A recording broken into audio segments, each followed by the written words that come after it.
We here at the Sports History Network proudly partner with 26 podcasts, all revolving around the history of sports.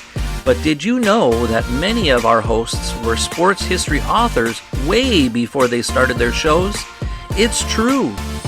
We've got Joe Ziemba, host of When Football Was Football, Joe Zagurski, host of Pro Football in the 1970s, Mark Morthier, host of Yesterday's Sports, Tommy Phillips, host of Lombardi Memories, and Scott Adamson, co-host of From the 55-Yard Line. All these authors have many books for you to choose from. To check them out, go to our website at sportshistorynetwork.com/sportshistorybooks. Pick up your copy today. Soundtrack provided by Kevin MacLeod of filmmusic.io. Welcome to Football is Family, a podcast dedicated to the fan and fan experience. My name is Jeremy McFarland, and I want to look at the positive behind what makes football so enjoyable to watch and follow. I want to know why you are a fan of your team, of a player, or an era of football. Whether the pros, college, or high school, I want to hear and share your stories and your love for the game. If you want to be part of this podcast, please message me on Twitter at Jeremy_McFarland or on Facebook at the Football is Family Facebook page. This podcast is part of the Sports History Network, your headquarters for the yesteryear of your favorite sport. You can learn more at sportshistorynetwork.com. Well, thank y'all for listening to the Football is Family podcast. And a couple things before we begin. Number one, we're looking at having a group trivia night. That means many people from the Sports History Network are coming together, hopefully in the next couple of weeks, to have a trivia game night. If you would like to be part of this, message me at Jeremy_McFarland at Twitter or on the Football is Family Facebook page. And if you want to be part of it, please let me know. We would love to have listeners to be part of this program and to help us grow our network. Number two, I enjoy doing this. I enjoy doing this podcast and talking to you about what makes football special to you, but I want to know how I can get better. So message me. Let me know how I can get better. I'm up for any type of critique. Please help me to get better. Message me. Rate me on rate my podcast as well on your podcaster choice, so I can get better to help get this message out. Football is truly family. Today, I get to talk about something that's special to me, and that is the show Tackle My Ride. A couple of 3 weeks ago, we looked at the first season, and today we're going to look at the second season. The only problem is there are 6 episodes of this, and I can only find 5 on YouTube. I watched the episode over the 49ers when it came out, and I could not find it. If you could find it, please message me and let me know where it is, and maybe I'll do a one-off episode for the 49ers.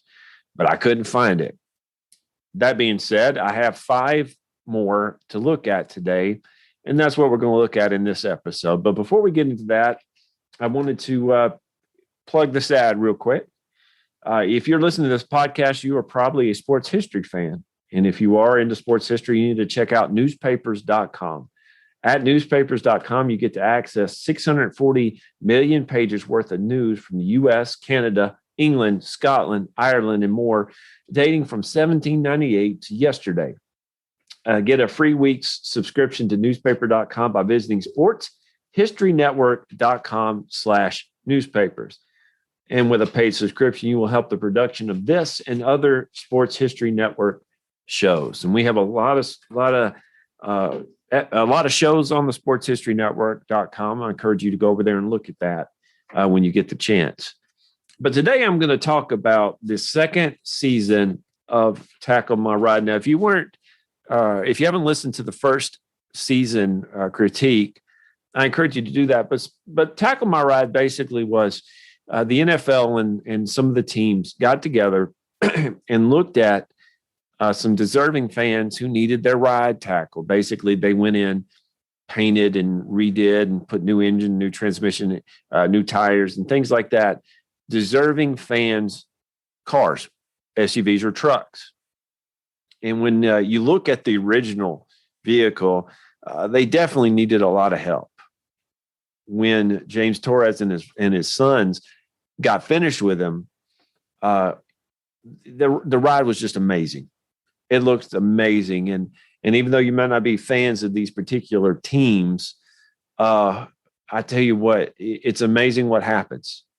It looks like an NFL fan's dream to drive around. These fans deserved it, and we're going to talk a little bit about what they did to deserve these things. But the first episode in season 2 were over the Steelers.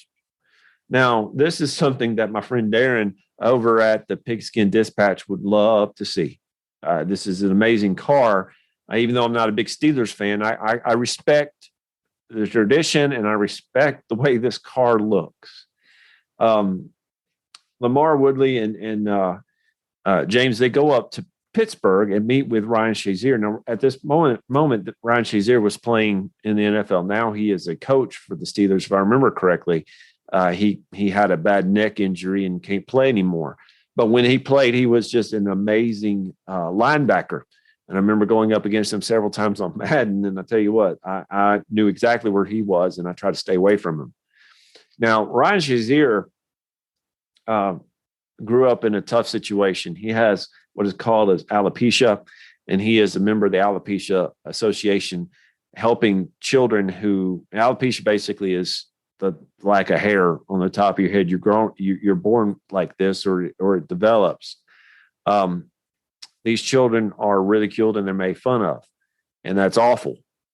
Ryan Shazier was one of those children. Well, he does a lot of work with that organization, and I commend him for that.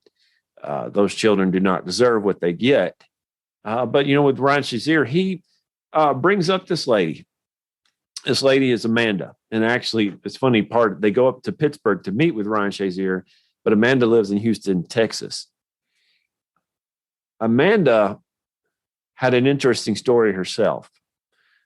She was born with a heart problem, and she said she had her first open heart surgery when she was 7 days old. She had a heart transplant, I believe she said either 14 or 15 years old. And when you listen to her story, you can't help but feel for her. And one of the strengths that she found was in the Pittsburgh Steelers. She loved the history. She loved the way that they played. And I encourage you, I have in my show notes, you can click on the link and you can see the whole episode for any of these that I'm going to mention tonight. But she talks about how the Steelers mean a lot to her. And they say, Ryan mentions this as well, that she does a lot of work for the American Heart Association. And let me tell you something, especially for women, heart disease is one of those things that is very, very dangerous, not just for women, for men as well. But for women, it's one of the top leading causes of death in this country.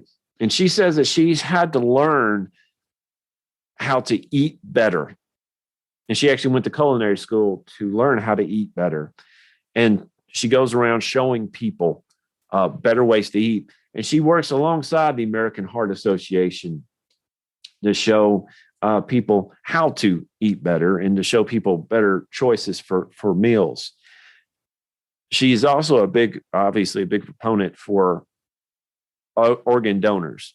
Now, when I signed up when I was younger, got my first license, I marked on my Tennessee driver's license, I want to be an organ donor.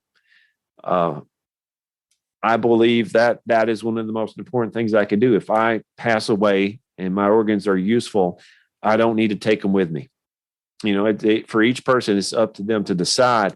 But for somebody like Amanda, she basically they have a picture of her holding up a sign that says, "Somebody died to save my life." And I respect people who signed up for organ donors, and you can see the results when you look at that beautiful smile of hers.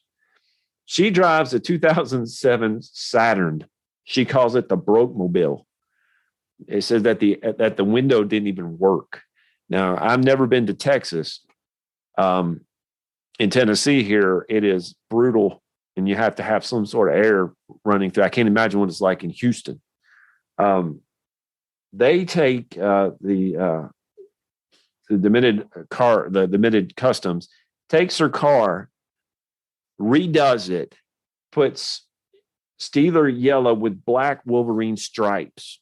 Now, Lamar Woodley has Wolverine, the Marvel character, with claws. They put stripes like claws down the side of this car.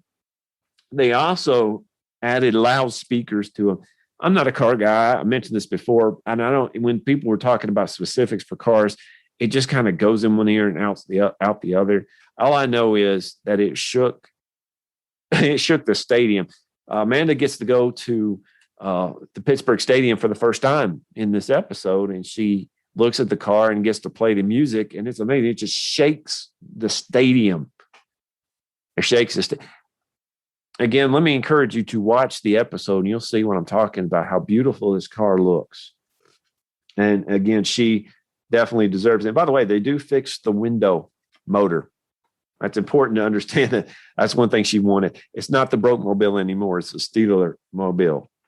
Now, the second episode that aired on September the 15th, 2017, that deals with the Buffalo Bills. I knew this, and it was reinforced here, that the Bills are the only team that plays in the state of New York. And you think, well, the Jets and the Giants play in New York. They actually play in New Jersey. Okay. They play in New Jersey. The Bills are the only team that actually plays in the state of New York. Now, one of my favorite players, and I think he's gotten a bum rap, but Tyrod Taylor is just an awesome football player to me. I would love for him, even though I'm a big fan now of Ryan Tannehill, and I guess I was when he was a Dolphin, but definitely now that he is my quarterback. Tyrod Taylor is an amazing quarterback too, but he is the one that's featured here in this particular one. And he, Lamar and James go up to Buffalo, and they meet with Tyrod, and he says, "I've got a guy here, and this man is amazing." Number one, his name is Kevin. Kevin is a vet.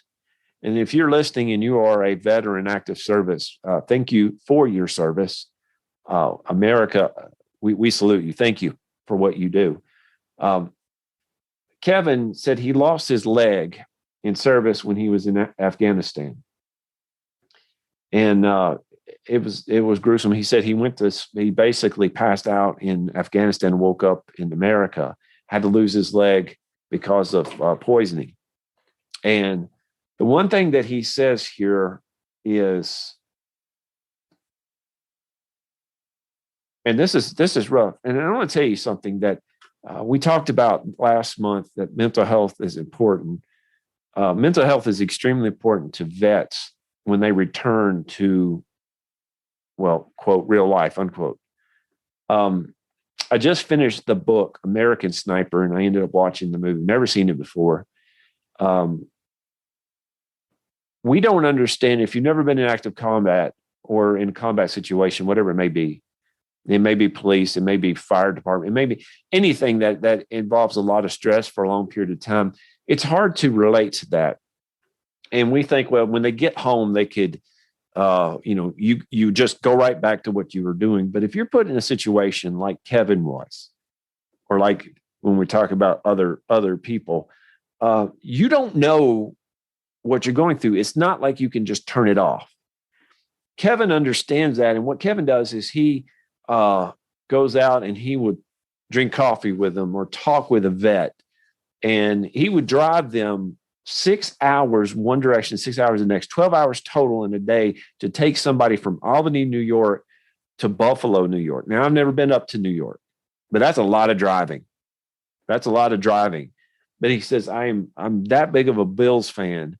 He said he grew up having Jim Kelly posters up on the wall. He grew up being a Bills fan. And I'll tell you what, if you're a Bills fan, I tip my hat to you. In the 90s, you endured some very high highs and some extremely low lows. And if you stuck with it, and actually, it's kind of funny. I'm looking across my desk and I see the Music City Miracle. I have a post or a print of the Music City Miracle ending.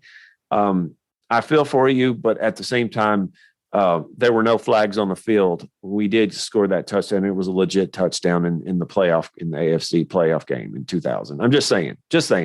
But back to the story.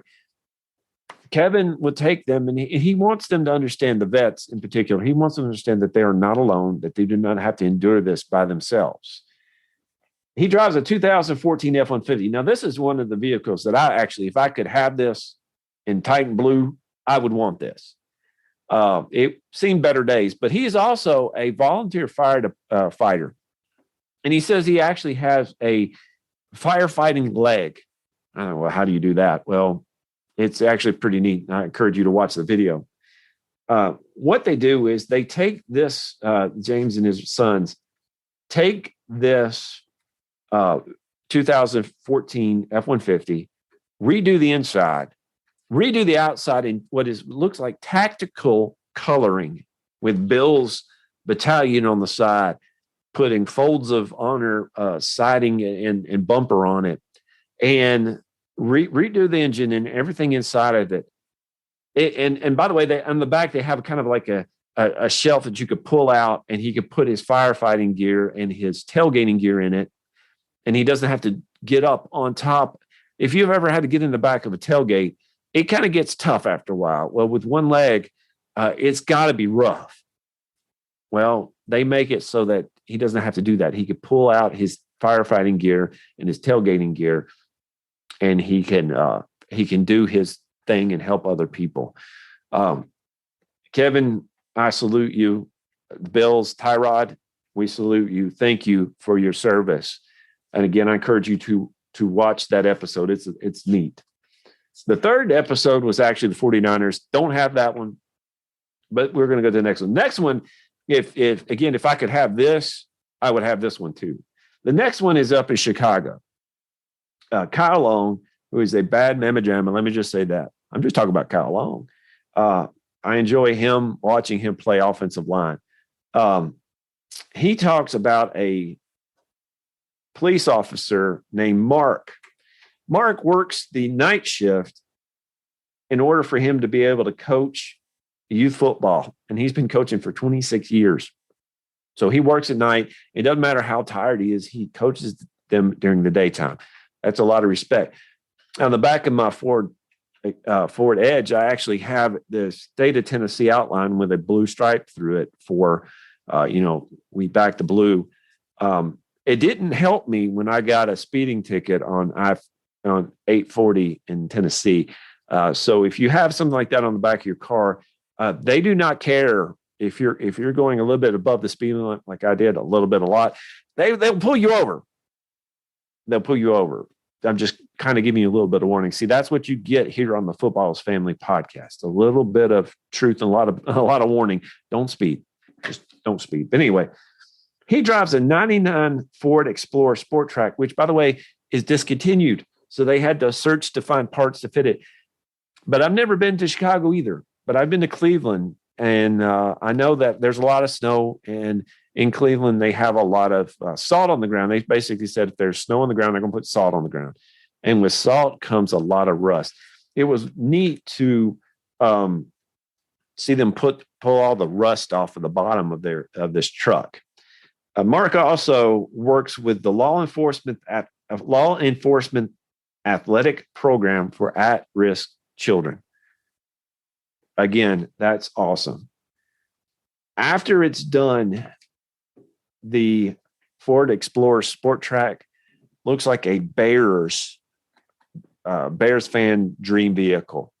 They even put speakers on top of the rack outside of the car. They took care of all the rust.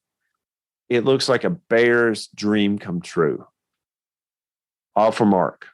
Now, quickly, I want to look at a couple more. The next one are the Redskins, or the football team, but it's at this time in 2017, they're called the Redskins. The Redskins picked Ryan Kerrigan to represent them, and they pick a man by the name of Ted, or actually as he's known as Tailgate Ted.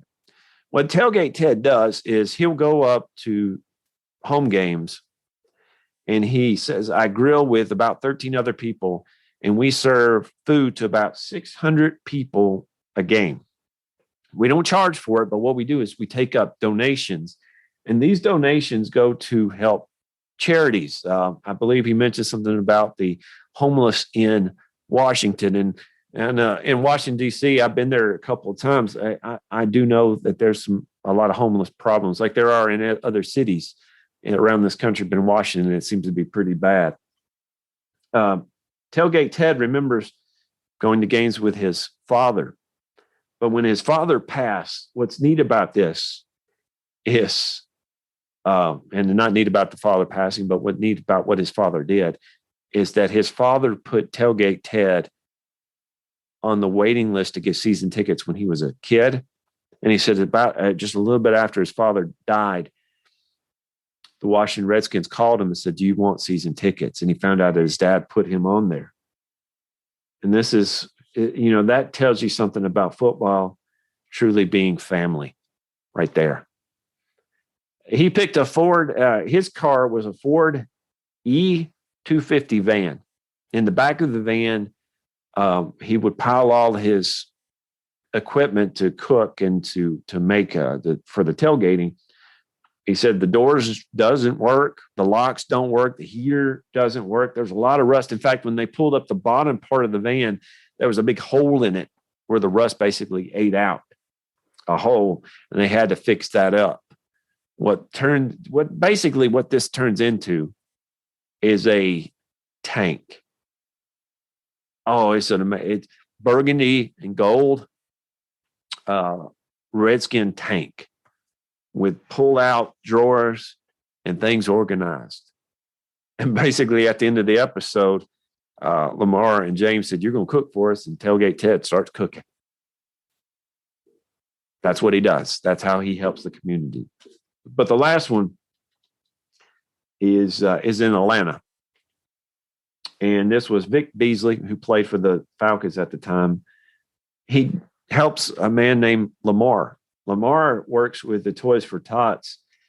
But this is the one of the neater things that you'll hear in these stories, that he also helps with the Special Olympics with tennis. Here in Waverly, I've worked with the Special Olympics a couple times, and I basically only helping with a couple of events. And especially with COVID being the way it was for the past year, I hadn't had anything to do. Special Olympics hadn't had much to do around here, but it's picking back up again. But I've watched people who not only work with them, but work with them year round. There's a lot of love involved there, a lot of patience, a lot of love, a lot of dedication. These people are heart. They're all heart. And I respect that. And I'm sure each one of you respect that as well. He has a 2001 Navigator who, it's seeing its age. As we all age, we know that our motors don't always work the way we want them to. What James does is he replaces the motor. He gave him 0 miles. He was up to 208,000 miles, gave him 0 miles, put an awesome black finish that looks like it's sparkling in the sun, fixed things up and said, "Here, we thank you for what you do." And I thank you too, as well, Lamar, for what you do. I just want to say, this is the Footballers family. It deals with football, but it also deals with what makes it special. And for each one of us, if you're doing something to help your neighbors or to help your family or to help people, you may not always hear thank you. If you're serving in the military, you may not always hear thank you. If you're working for the police department or fire department or ambulance service or whatever it may be, you don't always hear thank you. I want to take this moment, and I know the people at the Sports History Network as well, we thank you for what you do. You may not get your car tackled, but I want you to know that your work is not being overlooked. People see it. They recognize it. You are important to somebody in this world. You are. And they may not say it, but you're important to more than one person, I'm sure. But somebody's looking at you and saying that I am where I am today because of what you have done. Last week, we talked about one person making a difference. I want to let you know that you make a difference in people's lives. You do. And even if it's just a ear to listen. You don't even have to say anything. If it's just being there to listen to somebody, they may be having a hard time. You may be the ear that can help them out. You may be the shoulder that they can cry on. You may be that encouragement that would get a person to the next step. Somebody may be at the end of the rope, and you may give them a chance to get out of that funk, chance to get out of that hard time. You may be that person. Again, you may not get your right tackle, but you can help them tackle that hard time. Thank you. And again, thank y'all for listening to the Footballers Family Podcast. At the Sports History Network, we're all about sports yesteryear, and so we're so pleased to introduce you to Row One, an online memorabilia gallery and shop that brings your sports history to life anywhere. The Row One gallery includes over 5,200 gorgeously reproduced prints of team posters, game program covers, game tickets, advertisements, and more in baseball, pro and college football, pro and college basketball, and more. And any gallery item may be printed in a variety of sizes on wood, metal, canvas, acrylic, or poster paper. And in Row One shop, check out the thousands more of unique items with the retro and historical designs dating back to 1876, including t-shirts, long sleeve shirts, phone cases, mugs, blankets, pillows, towels, and even shower curtains. Go to sportshistorynetwork.com, ROW1, for access to the full Row One catalog and for gallery prints and gift items, plus get a 15% discount off all prints on the Row One Pictorum Gallery with coupon code SHN15. Follow the link on the show notes.